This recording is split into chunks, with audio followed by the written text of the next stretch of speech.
जेएफटी हिंदी जुलाई 15 दूसरों के साथ संबंध।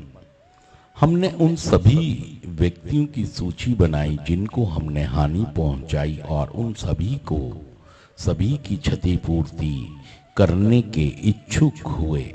8वां कदम। सभी मनुष्य अपनी आत्म केंद्रिता से संघर्ष करते हैं। यह पुरानी आत्म केंद्रिता तो एडिक्शन का एक मूल कारण है। हम जैसे एडिक्टों के लिए हमारे संघर्ष को दुगना जटिल कर देती है। हम में से बहुत से इस तरह से रहते आए हैं मानो हम ही इस धरती के अंतिम प्राणी हैं, तथा हमारी इस सोच और हमारे ऐसे व्यवहार का कुप्रभाव हमारे इर्द गिर्द रह रहे दूसरे लोगों पर कैसा पड़ा है, इस बात से हम आंखें मुंह बराबर बेखबर रहे हैं। ऐसी स्थिति में हमारे सुधार कार्यक्रम का 8वां कदम एक ऐसी प्रक्रिया को हमारे सामने रखता है जिस पर चलकर हम अपने को बीते हुए दिनों को संबंधों का अधिक ईमानदारी से विश्लेषण कर सकते हैं। अपने सुधार के चौथे कदम में हमने लिखित रूप से जो कार्य किया था उस पर हम एक बार पुनः सरसरी निगाह डालते हुए उन प्रभावों को देखते हैं जिनकी छाप अपनी एडिक्शन भरी जिंदगी में हमने दूसरों लोगों पर छोड़ दी है।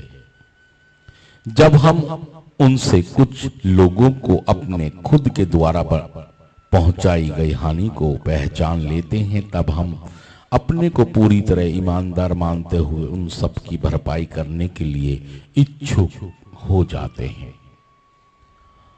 हम रोजमर्रा के दिनों में जिस तरह के लोगों से आमना सामना करते हैं और उनके साथ हमारे जिस तरह के संबंध बन जाते हैं, तो वही बहुत हद तक हमारी अपनी जिंदगी की गुणवत्ता को निर्धारित करते हैं। प्रेम, हास, परिहास, उत्तेजना, परवाह, देखभाल आदि जो जीवन को रहने योग्य बनाते हैं, दूसरों के बीच बांटकर ही हम सही अर्थ में सही दिशा प्राप्त कर पाते हैं। इस हकीकत को समझकर ही हम दूसरों के साथ अपने संबंधों की सच्चाई को जानने की कोशिश करते हैं और उन संबंधों में जो भी दरार हमारे आगे आती है वहां हम सुधार लाते हैं। इस तरह हम 8वें कदम पर चलना चाहते हैं।